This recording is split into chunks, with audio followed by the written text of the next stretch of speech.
So we're going to have a look at nuclide notation of ions. So I'll just quickly recap nuclide notation of atoms, looking at this sodium atom.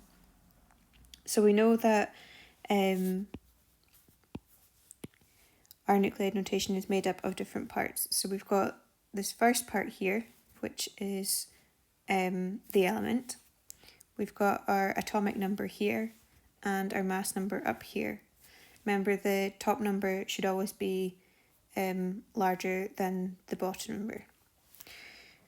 So we've got our atomic number, which is the same as protons. So we can see the atomic number is 11, so we've got 11 protons. Now, this one here is new, the charge.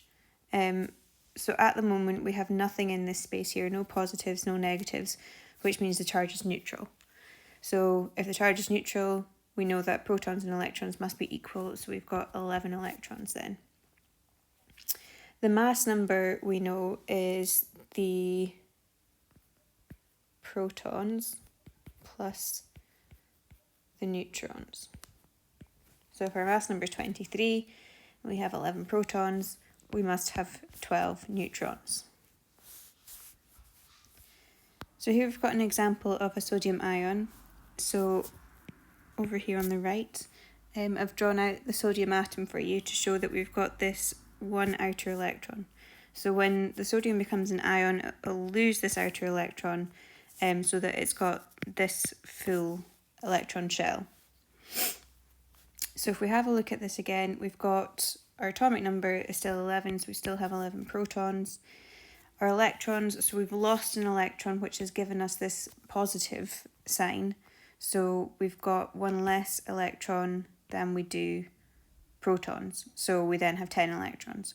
And neutrons, again, so is the mass number minus the number of protons. So that gives us still our 12 neutrons. We're going to take a look at oxygen as an example. So if we have a look over here at the atom, we know that there are 8 protons, so in an atom there must be 8 electrons. So if we add them in,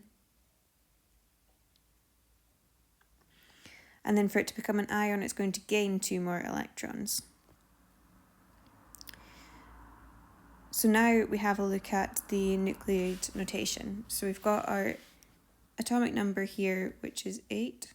So we're going to have 8 protons. So this time, because we've gained 2 more electrons, we're not just going to write a negative symbol. We're going to have to indicate that there's 2 extra electrons. So we're going to have to write 2 negative. And that will then indicate to anyone looking that there are 2 more electrons. We've got 10 electrons there. And then neutrons, as always, is the mass number minus the number of protons. We've got our mass number 16 minus the 8 protons will give us 8. So that would be how you write the nuclide notation of an oxygen ion.